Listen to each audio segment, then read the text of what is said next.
Welcome to our global audience, and thank you for joining us for the annual Lord Mayor's Gresham Lecture. Gresham College was established in 1597 thanks to the will of the great financier Sir Thomas Gresham, who entrusted the City of London Corporation and the Mercers Company to jointly administer his legacy. And from that time to the present day, over 400 years, the City of London has taken a great interest in Gresham's mission to provide free public lectures of the highest standard across a huge range of subjects. We are proud that Gresham is the great-great-great-great-great-grandfather of open access, providing the highest quality academic information to anyone who seeks it. And I'm honored to be chairman of the Gresham College Council.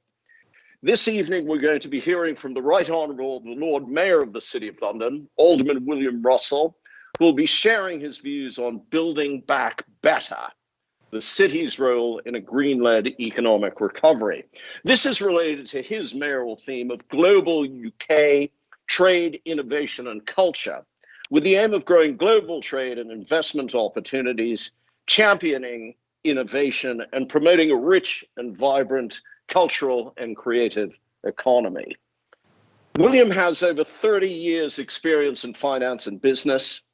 He has held senior positions in the national and international banking sector. In 1987, he went to work for First Boston Corporation before joining Merrill Lynch in 92 as an investment banker in institutional equity sales, working in Asia, New York, and London. And William is accompanied this evening by a stellar panel. To begin with, Dr. Mark Carney, very well known to you all for his recent role as Governor of the Bank of England, previously Governor of the Bank of Canada, and currently the UN Special Envoy for Climate Action and Finance, and Prime Minister Boris Johnson's Finance Adviser for COP26. We're also welcoming Dr. Rhian-Mari Thomas.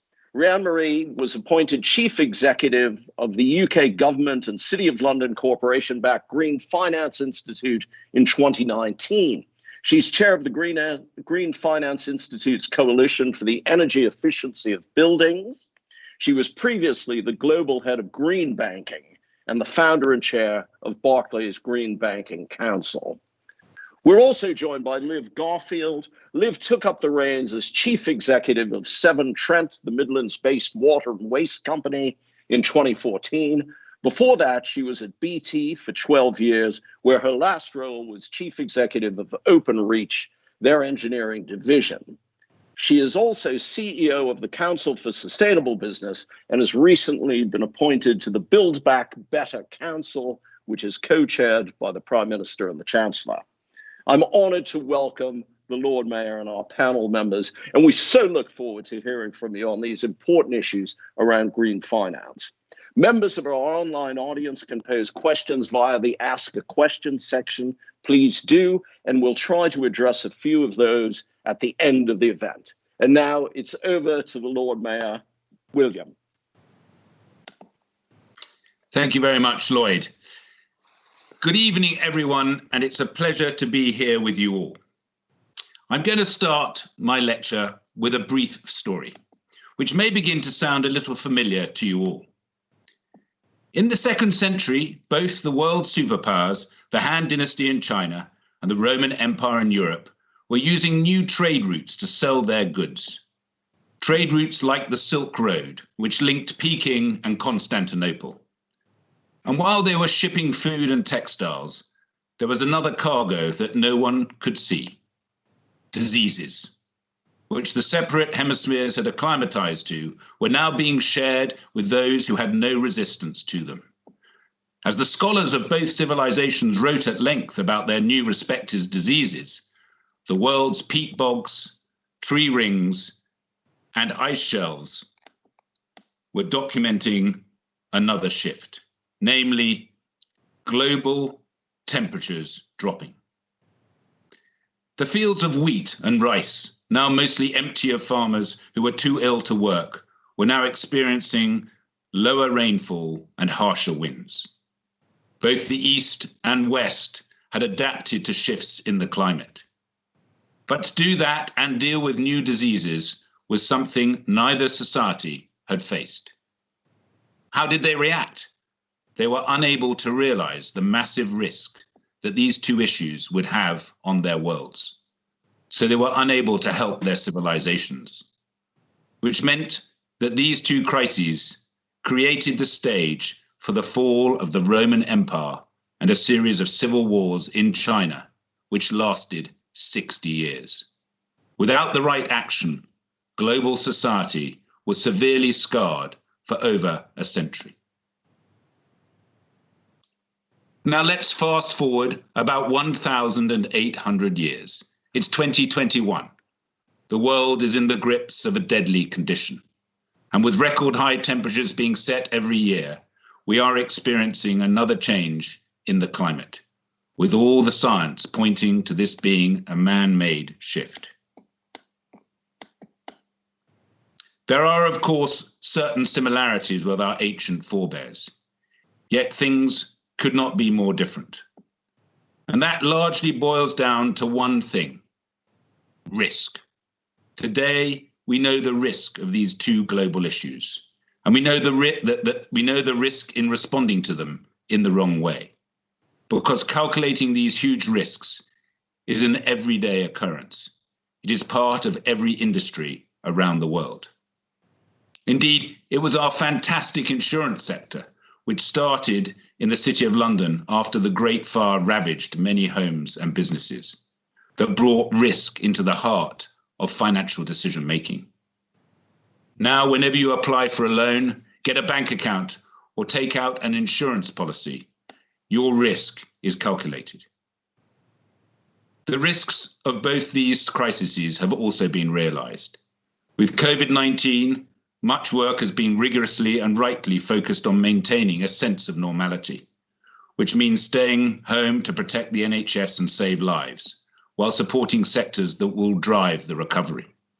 And with climate change, almost all global work is focused on biodiversity and many of the priorities highlighted in COP26, which will now take place this November. Our world leaders will come together to discuss how they would support their societies to achieve significant carbon reduction, including investing in new technologies and shifting to new, greener industries, so that by 2050, we will have managed to limit the rise of global temperature by 2 degrees centigrade. Between now and then is the best part of 3 decades. We will have to respond to the economic fallout from the pandemic. And increasing global temperatures show us that the status quo cannot continue to be supported. COVID-19 has affected our lives more than anything else in modern memory, with the recent levels of UK fatalities at almost 3 times greater than those sustained during the Blitz. It is with that in mind that I tell you that climate change is a much greater and long-term threat to life, to our whole world, than COVID-19. And every person, every business, and every country has a role to play in overcoming the threat. So we must ask ourselves, what do we do next? I've witnessed, and perhaps my panel have seen this too, an incredible response from business leaders.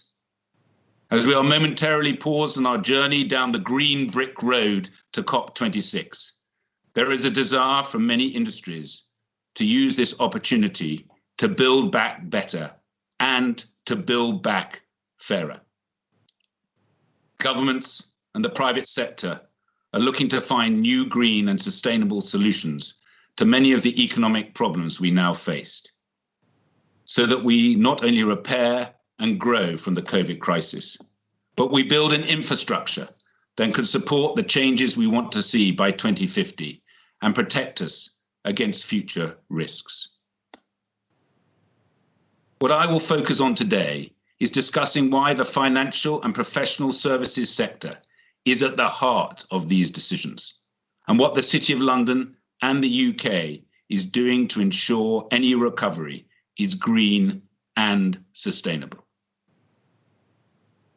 When we think of industries that will make the biggest sustainable difference, we normally think of the automotive or energy sectors. Very rarely do we think of the financial and professional services like banking and accounting. But it is this sector that will be the linchpin for all other sectors, indeed the whole world, to turn green. Again, it all comes down to risk. It is a truism to say there is no bigger risk to Earth than climate change. But let that phrase sink in for a moment. What does it mean? It means that as soon as we take into account the risk of climate change, then we must rethink how we value goods, services, companies, and entire industries. Can we continue to value and fund practices and companies that destroy the planet, pollute waters, and endanger our vital ecosystem? Of course we cannot. Climate change and biodiversity loss must be at the heart of every financial decision we make. So the businesses that put environmental resilience at their core will be highly valued and desirable. Those industries we think of as game changers in sustainability have that reputation partly because of how the financial market values them. And the financial market, the regulators, banks, stock exchanges, are making green solutions a high priority. Companies that employ these solutions are more likely to get loans, attract more investment on the stock exchange, and be taken up by the consumer. So what was once a risk is now the business opportunity of the century, creating thousands of jobs and profits. And in short, money talks. And what it's saying is, go green or go home. Already the UK has made great strides in supporting this green development. Indeed, we are one of the only countries to have made a law to reduce our net carbon emissions by 100% by 2050. But that goal can only be achieved if every single sector in our economy turns green. I am very proud that the UK has one of the world's leading financial and professional services sectors, a sector which has strong historical foundations and the creativity to continually innovate and adapt our offer. And green finance has been a core part of our offer for many years. Like the introduction of the world's first green bank in 2012, the introduction of a new green infrastructure bank, and the Bank of England announcing its stress testing of our financial system, which will test the resilience of our largest banks, insurers, and others to different possible climate pathways. This work by the financial sector took centre stage in the UK government's Green Finance Strategy, which outlined two distinct ways for the UK to build on its leadership in this important field: greening finance and financing green. Greening finance, the taxonomy and regulation of climate-related finance, and financing green, mobilizing capital into environmentally conscious projects and companies. We've already touched upon greening finance, but it is worth stating how the UK is ensuring that all financial decisions are rigorously focused on green outcomes. The UK was one of the first countries to set a deadline for all major companies to disclose comprehensive information on their impact on climate change, by ensuring the recommendations from the Task Force on Climate-Related Financial Disclosures, commonly known as TCFD, are adopted as standard practice by 2025. We are working with banks and regulators to understand the potential, or indeed the barriers to, the growth of green finance markets. The London Stock Exchange regularly provides guidance to its listed companies on how they can meet environmental standards. And we are using our position as a long-standing and influential financial market to further the take-up of green finance internationally. Financing green, then, is how we use this sustainable foundation to support the development and funding of clean growth products and services. I'm not exaggerating when I say that the growth of this market is multiplying at an unprecedented rate. In 2019, funds that were focused on achieving environmental, sustainable and governance goals pulled in $21 billion in new money. Between April and June last year alone, these funds received $71 billion of new money. They are now worth over $1 trillion. To give that number some perspective, the entire US federal budget for this year stands at just under $5 trillion.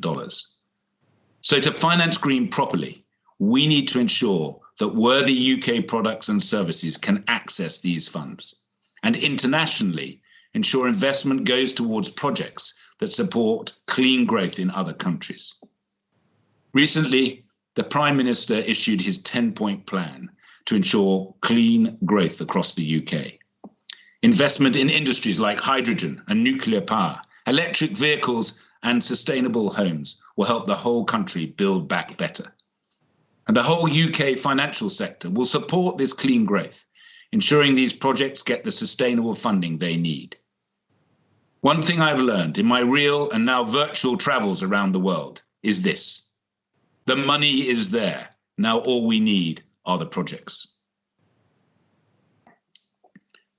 I am very proud of the City of London leadership in this field, a leadership we are cementing with our climate action strategy, which outlines how we achieve net zero carbon emissions from our own operations in 5 years' time, backed with £68 million to support a net zero square mile by 2040.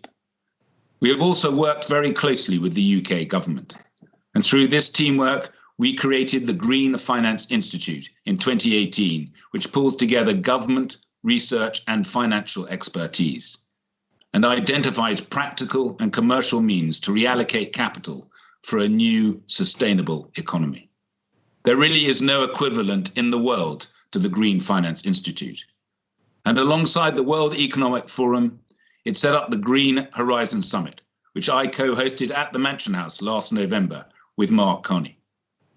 90 countries took part in discussions and roundtables, watched by over 300,000 people.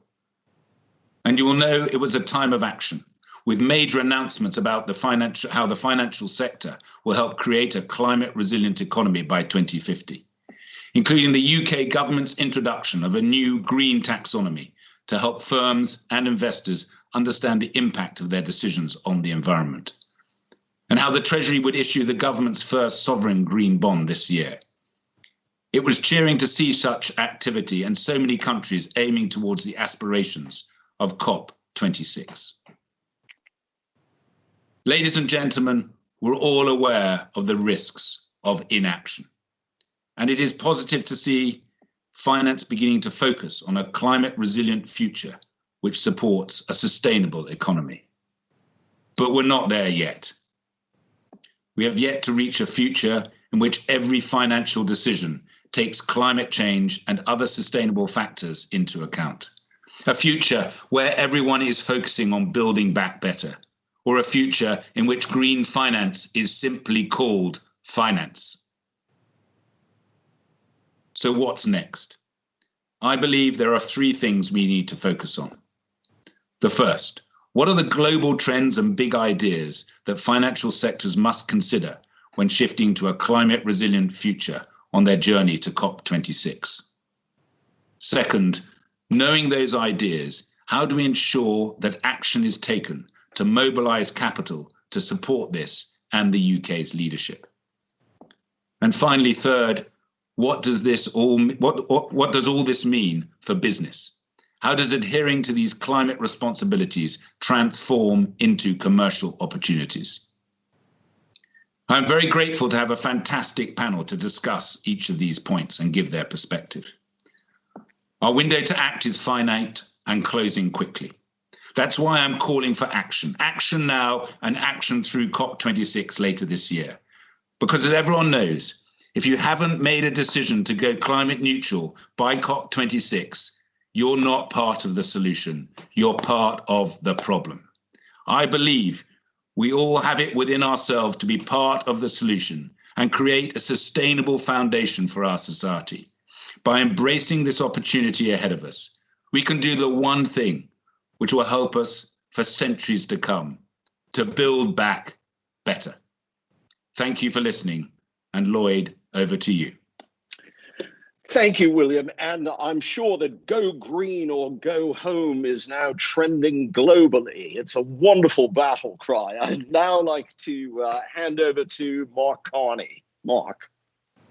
Thank you very much, Loyd, and thank you, Lord Mayor. Tour de force, bringing together the core of the agenda, and very eloquently said. Look, I think I'd pick up on one of your challenges, which are what are the big global trends, and how do they shape this battle? And let me highlight three. The first is this commitment to net zero, which really is becoming a global commitment to net zero. It's 130 countries and counting. It's the global giants in the last few months, South Korea, China, Japan, committing, the new U.S. administration headed in that direction. And of course, as you rightly pointed out, led by the UK's legislative commitment to net zero. But very importantly, this commitment, these aren't just commitments, they're cascading down into policies in countries. I'm here in Canada today. The carbon price will be $170 by the end of this decade. That is new legislation coming here. We have the end of internal combustion engines in the UK and in Europe, the measures on hydrogen and elsewhere.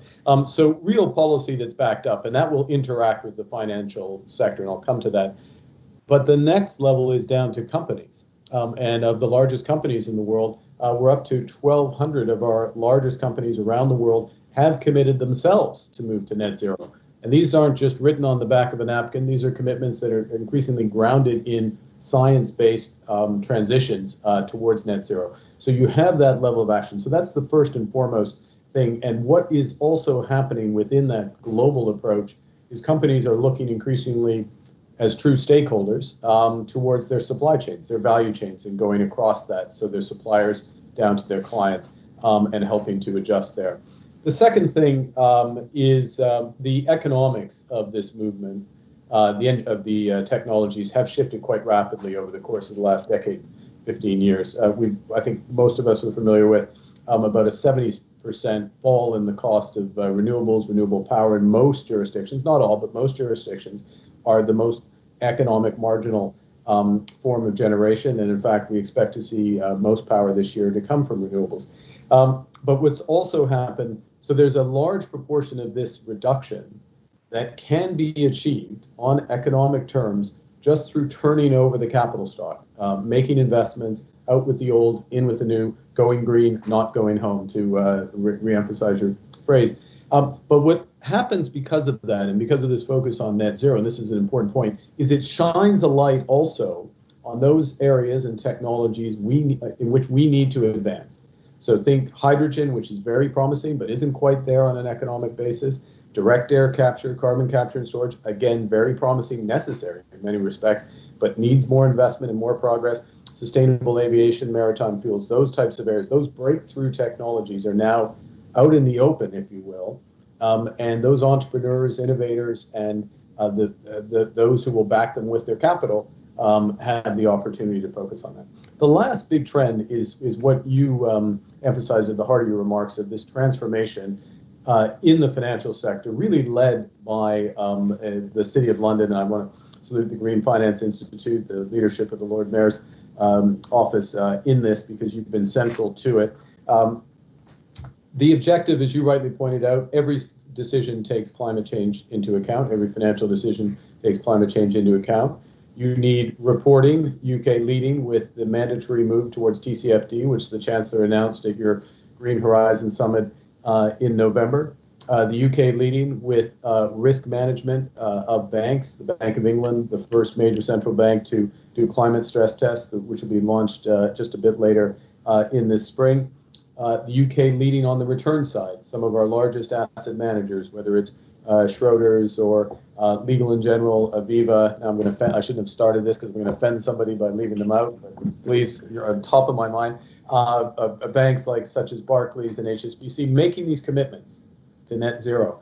And what that is doing is all of those steps are showing the way. I could say throwing down the gauntlet, as you did in your remarks implied, but showing the way for the rest of the world to go. So the initiative now is to get by Glasgow, exactly as you said, in the financial sector. You have to declare.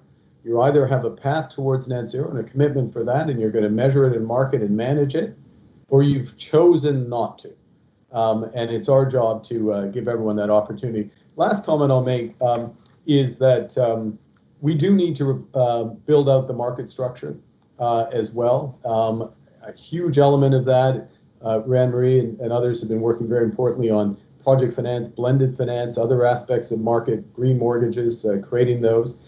There's also important work done in the city led by Bill Winters, one of our bank CEOs, and others from across the value chain in the city on voluntary carbon markets. To be absolutely clear, first and foremost, companies have to reduce absolute emissions. They need to report, they need to come clean on that. But this is something that will stretch our carbon budget so we can break through with those key technologies, hydrogen, carbon capture, aviation fuel, and others.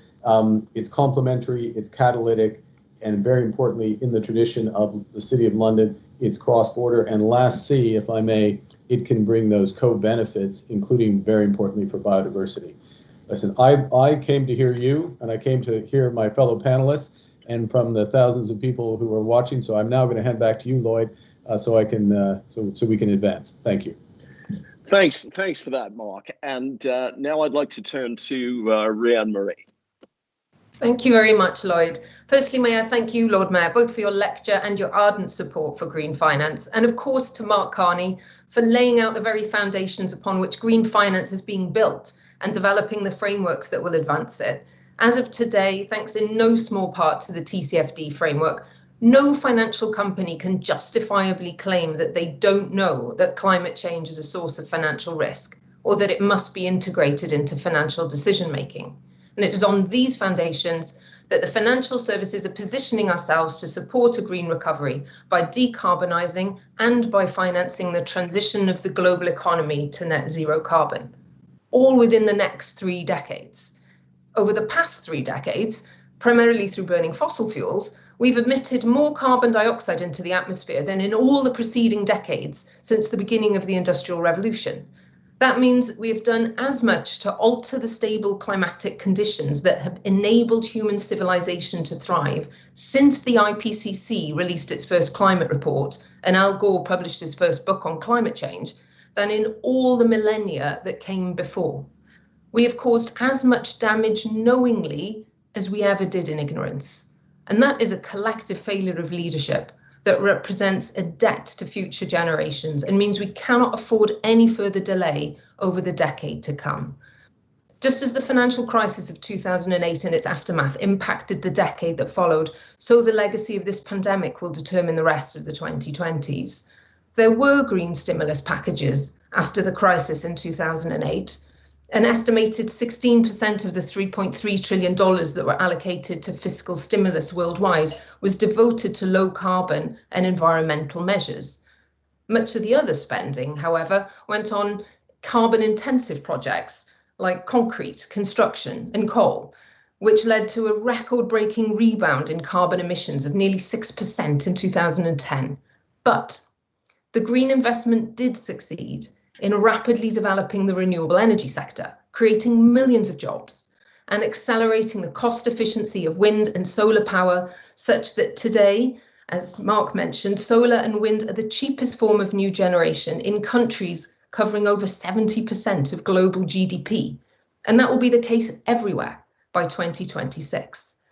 What could be achieved if the proportions of green and non-green stimulus were reversed? This once-in-a-generation government spending could be used to create green jobs, reduce inequality, and set up new industries for the coming decades, whilst generating investable opportunities for financial services to mobilise the billions needed to transform the petroeconomy of the last century to the electroeconomy of the future. The UK's Committee on Climate Change estimates that to deliver net zero by 2050, today's run rate of £10 billion per year, which is currently mostly invested in the electricity sector, with smaller amounts invested in heat, energy efficiency and electric vehicles, that will need to scale up to a peak of 60 billion in 2035 before reducing as various technology costs fall. Importantly, this increased capital investment will achieve significant operational savings. It will also deliver co-benefits such as improved air quality, better health outcomes, as well as those green jobs. The City of London is home to a £20 trillion financial services industry, the second deepest pool of assets under management globally, the third largest stock exchange by market capitalisation, and the fourth largest banking centre in the world. Lord Mayor, mobilising the green investment needed for a net zero fairer economy is achievable, and the City of London, indeed the UK as a whole, should commit to becoming the world's first net zero financial system. But clearly that's not going to happen by osmosis. Net zero alignment of the UK's annual flows of finance and its stock of financial assets will not only require far greater management of climate risk, it will also need a redirection of capital. Green bonds and their offspring, sustainability-linked transition bonds, are key tools in this. And we look forward to the first green gilt later this year for many reasons, including as a catalyst to further strengthen the UK bonds market. But the task of financing the net zero aligned recovery requires much more. To create the opportunities to deploy capital towards the activities and the assets that are enabling households, businesses and public authorities to make net zero a reality, we require systemic, sector-by-sector market innovation strategies supported by policy transition pathways, carbon pricing and financial de-risking mechanisms that increase the predictability of cash flows and promote the development of innovative financial solutions. In practice, that work requires engaging multiple stakeholders who understand the barriers and the investment gaps on the ground. It involves efficiently deploying public finance to crowd in private finance, for example, by providing guarantees that can support revenues or residual asset values or to mitigate against losses. The new UK National Infrastructure Bank is crucial to this endeavour. So too the UK's existing public finance architecture, all of which needs to align to the net zero goal. To give you some sense of what this collaborative effort looks like from our own work at the Green Finance Institute, very quickly, one of our mission-led programmes, our Coalition for the Energy Efficiency of Buildings, is made up of more than 200 individual members from finance, property, energy, central and local government, academia and non-profit organisations, all working together to find practical solutions and develop the market for financing a net zero and climate resilient residential built environment in the UK, which could unlock an estimated £65 billion investment opportunity over the next decade and create over 150,000 green jobs. The barriers to finance, they differ by sector, although there are common themes regarding incomplete regulation, misaligned incentives, insufficient data, and expertise gap that needs to be addressed. But regardless of sector, and whether we're seeking financing for mitigation or adaptation or for nature-based solutions, which is the latest frontier for green finance and for forward-thinking business leaders such as my friend Liv Garfield, we're able to combine a supportive regulatory and policy environment with the creativity and ingenuity of the city, so that not only will we play our role in building back better, Lord Mayor, but we will be meeting our responsibility. Thank you. Back to you, Loyd. Thank you. Thanks, Rhian-Mari. The forward-looking Liv. Thank you very much. So thank goodness I can start by saying that I am part of the solution. I'd be absolutely petrified now if I was going to speak as the business voice around the table in terms of people that have got to deliver some of these numbers and not be able to reassure Mark that I'm definitely in on Race to Zero, to reassure, I guess, Anne-Marie that I'm in on SBTs and I'm fully signed up, and to reassure the Lord Mayor that by 2030 I'm going to be carbon neutral. So thank goodness I start by saying I'm in, psychologically in. When I look at the three questions, I guess, the three discussion points, let me build on some of the global trends first and then move on to what does this mean, I think, for anybody who runs a company or is senior in a company, thinking about how on earth do you kind of navigate the path, because it is a scary path, right, with a good number of sharks on the way to try and get to the end state, which is clearly beautiful ocean, beautiful planet. So the trends that I would see is, first of all, I think we've got to see carbon and biodiversity as two sides of one coin. We often talk about net zero, but actually the only way that I think any of us can get there is when you realise they are two sides of one coin. The second big trend has got to be innovation. No sector can get there without innovation. And if I look at my sector, when did I think if I ran a small Midlands-based water company that I'd be worrying about carbon capture ideas that are coming for soil carbon capture from Australia on a phone call first thing this morning for agriculture, through to chemical-free treatment processes this afternoon, through to thinking about cellulose brick creation from the waste product, through to trying to work with the fashion industry on reduced fibres. It's just a different world now. To get to the genuine type of future you need to get to, innovation is so much more varied. But what a lovely challenge if you're a business leader.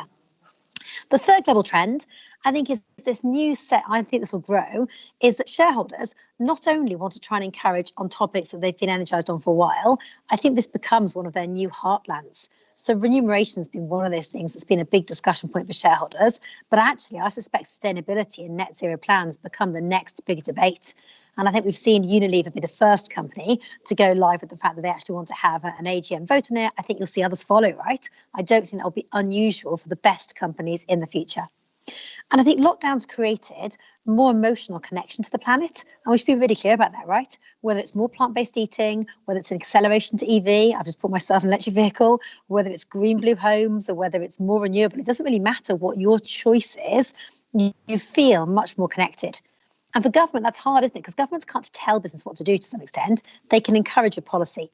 And what we're seeing is that disclosure, although it doesn't sound sexy, although it doesn't feel exciting, it actually does work. Gender diversity is dramatically better since we had disclosure around the reported numbers. I think that'll be true with TCFD.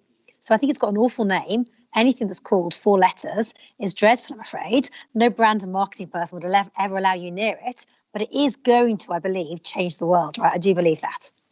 If we move on to this idea, if people talk about mobilising capital, well, there's endless money, isn't there? That's the whole irony, right? Is there is loads of capital available, but it needs a suitable home. And that suitable home is right now, it's quite tricky, isn't it, to try and work out of your finances, what does that suitable home look like? And so we see on any sustainability bond, it's oversubscribed 2 or 3 times. There's certainly our experience on the bonds that we've raised. So there is a desire. We know that COP will change the world. The Biden win, combined with countries like Korea that already come in, South Korea that already come in, means that we're going to see a reinvigorated global scene with politicians. And so for business, it will mean upweighting internally their investment policies. For banks, that will mean certainly coming and making big choices. And I would have named some of the same brands as Mark did without also offending people. But certainly Barclays 2050, when that first got announced, was bold, right? And Aviva today is timely. So in both of those, you can't help but look at it and say there is a real movement here. And what we know about leadership, chief execs, we're always apparently 5% different from being a megalomaniac, but we also like to play catch up. We don't like to be left behind. We don't want to be the laggard. We're seeing that really begin, I think, in terms of leaders set standards, but others follow. And I love that fact. I'm very happy for someone to follow and overtake me. As a company, we've announced £1.2 billion on environmental topics over the next 5 years. But I'm perfectly happy for someone to announce £1.5 billion tomorrow, because that's all good for the planet. It's a race to success, not a race to beat somebody else. So what does this mean if you're on the call and you are a leader? I think the first thing it means is that you can't do this as a side project. You can't run your business and then have sustainability as a kind of like an extra, kind of like, oh, I need to get ahead of sustainability or I need to get a thing. It isn't like that. Your business now is to deliver your business in a sustainable manner. It doesn't mean that the answer for the short term might not be to have somebody whose role it is. It's just it won't work for the long term if you haven't truly got this right in the heart of your entire senior team, that it's everybody's ownership topic, not one person's. I think there's going to be a game of pressure to kind of commit to things, but you're not going to be judged on a commitment. You're going to be judged on the deed. So signing up to 2030 net zero sounds hard. Delivering 2030 net zero is going to be so much tougher. And that's an amazing opportunity for brilliant, brave leaders. But I suspect that's where the topic will move, is to what progress people have made. So to just give a few examples to end my section, the things that I will have to do literally in the next few years alone to get my company to net zero. And we're actually quite a big, I guess, emitter, you could argue. So we actually use 0.4% of the UK's emissions on our own as one company. So we're right up there. We're the 4th highest emitting sector as water. If you think of all the sheer scale of energy, but also more importantly, the process emissions that come out of the waste product. So of course, I'll make my fleet electric. Of course, I'll begin to look at planting probably a couple of million trees. I'm also going to convert 5,000 hectares of land. That's a city the size of Gloucester into biodiverse wild land. I'm working with 9,000 farmers on what they can do with their land, whether it's I'm funding little schemes for them, so riparian strips of land to be able to look after it. I'm moving away from concrete, and I'm going to take big, bold moves on plant-based infrastructure. You can't constantly put cement in the ground and be green. It doesn't work, right? They're kind of anti each other. I'm self-generating 54% of my energy needs, having spent over £300 million on green energy. So little known, but I have 5 different energy types in an entire business. I've brought my entire design team in-house, so I've moved away from having external engineers and created a few hundred engineers that have got carbon at the front of their brain. I'm going to have to look at new things, whether it's sewer heat and creating energy from that, or whether it's ammonia products. I don't even know what the answer is, but I know I've got to create more offset products. And across all of that, I've got to educate every single one of my 7,000 colleagues that this isn't just a fad, a short-term thing, the latest chief exec's idea. This is our business. This is our planet. It's our future. And only if every single one of us plays our part do we get the chance to create something special. Over to you, Loyd. Thank you. Well, you've all been so stimulating that I am getting deluged with questions from the audience. So let's get cracking. The first question is directed to the Lord Mayor. In November, the UK is looking forward to hosting the international climate community for COP26. There are 5 campaign aims: adaptation and resilience, energy resilience, clean transport, nature and finance. And action on finance underpins all other COP campaigns. How is the City of London ensuring that finance is delivering on these important issues? Oh, I've got to just get to the I'm off mute. There we go. Thank you, Liv. I just saw Rhian-Mari's reaction when you talked about not using cement anymore, and I thought that was wonderful. I wish I'd managed to take a picture of that. Loyd, to answer your question, when it comes to COP26, we're intend to do a huge amount, galvanizing the whole of the finance industry to support the priorities of COP. And it's going to involve, and my good friend Mark Carney knows this, something called green perspectives or green teas. It would have been unfair to create green breakfast and for him to get up very early in the morning at Canadian time. But anyway, he's very kindly committed to that. And what we're going to do is we're going to take each of the finance sectors and talk about what we can achieve, each sector can achieve. And that can be asset management, it can be insurance, etc. And we're going to keep that momentum going of where finance can play its part and we're also going to host a series of virtual events where we'll spotlight the financial and professional services steering us towards a greener future. And I know Rhian-Mari and Liv will willingly be part of that since they've done such an outstanding job at this particular lecture. And then finally with COP, there is a plan afoot where we may create a finance pavilion where we can bring finance together to discuss what we can do. But really stepping back to my key point, finance is part of everything to do with COP and the green now, and I think everyone's recognizing that, and it's a very good thing. Wonderful, thank you, William. I have a question directed principally at Mark, and it's about the threshold, I suppose, between idealism and realpolitik. How can governments be best persuaded to stand by their green commitments at this time of great global growth uncertainty? Well, the first thing is governments doing what the people want, and it's pretty clear that this is what the people want. There has been a big shift in public attitudes, the urgency of this. I think Liv said it rightly as well. It's been reinforced by the personal experience we've had with during this very difficult last year, but the connections that have been established. So the first is governments doing what they're supposed to do, which is to serve the people and their objectives. Secondly, actually, there is a real politic to this, and there's a real economic, if I can put it that way, to this, which is that actually a number of the things that Liv was speaking to, these are they're capital intensive and they're job heavy. And that's exactly what we need to get out of this situation. We need to invest and we need to create jobs, and jobs obviously of the future, not of the past. And one of the things Rhian-Mari rightly highlighted, the 16% figure 12 years ago when we came out of the financial crisis, only 16% on green. Well, it turns out the countries that spent much more than that, South Korea, for example, China, Germany, all much heavier spending on green, they leapfrogged ahead in terms of competitiveness in those areas.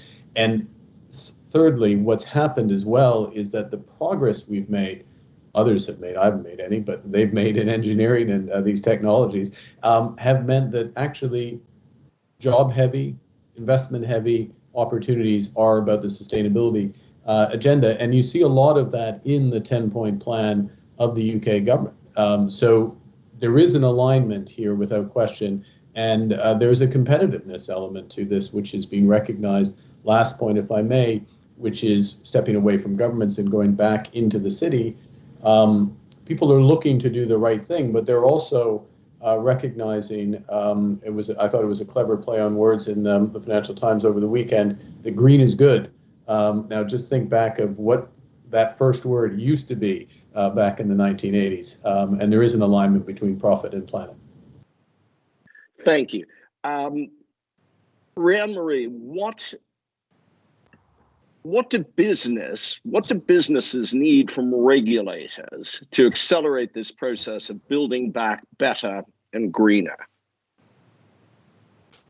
I think, as I touched on, and thank you for the question, Loyd, that I touched on during my short speech, was what we really do need to see are long-term policy and regulatory pathways, such that in order for the finance community to invest, we don't need stop-start. We don't need big flashy announcements that then aren't followed through. What we actually need is long-term pathways to give us confidence, to give us the ability to invest. Unfortunately, the 10-point plan, the net zero, and mobilizing capital towards net zero, these are all longer-term signals that are giving business leaders, as we've heard from Liv, that ability to make longer-term investment decisions, which we can support as a financial community. Okay, let's try this one. Liv, directed to you. Nature and biodiversity are the new frontiers for green finance. This is vastly more complex than climate. How do we go about valuing nature and translating it into financial risk and opportunity? It's a brilliant question. And I think we've got a number of tools that will come out in the next period of time. I think one of the big things for business leaders that's tricky is we all understand carbon. We know you measure it in kilotons and you know you need to get to zero. It's kind of like it sounds on paper, not complicated. The achievement of that being a different league, but at least it's understandable. If you look at biodiversity, there's been this missing almost like nomenclature as to how to do it. And two things I think will change that. Dasgupta comes out later this week. That Dasgupta review will give a huge amount of insight, and I think will be quite digestible as to what the context and the framework is. And then the Council for Sustainable Business, just to plug something that we're working on, are putting together a business book focused for business, so a set of resources, online, digital, that will look at the top 10 sectors that most need to really embrace biodiversity improvement to deliver the planet change we're talking about. And that will come out over the course of the next few months. And there's no doubt that'll be an invaluable tool to help people. So I think people would love it to be as simple as give me a measure. And I don't think a measure is as simple for versus kilotons. But I think by sector, it's becoming increasingly evident what the top 5 no regret moves are. And that's what the CSB book will do, is it will highlight for the largest 10 sectors that really are at the heart of the problem. Here's 5 no regrets moves. Here's how you do them. And here's the impact they'll have. And that means that at least we can make progress whilst we wait for the kind of measurement to catch up. I can see Rhian-Mari and Mark are both in on that topic, so I'll let them jump in. Yes, Rhian-Mari. I'm very much looking forward to the CSB's biodiversity book.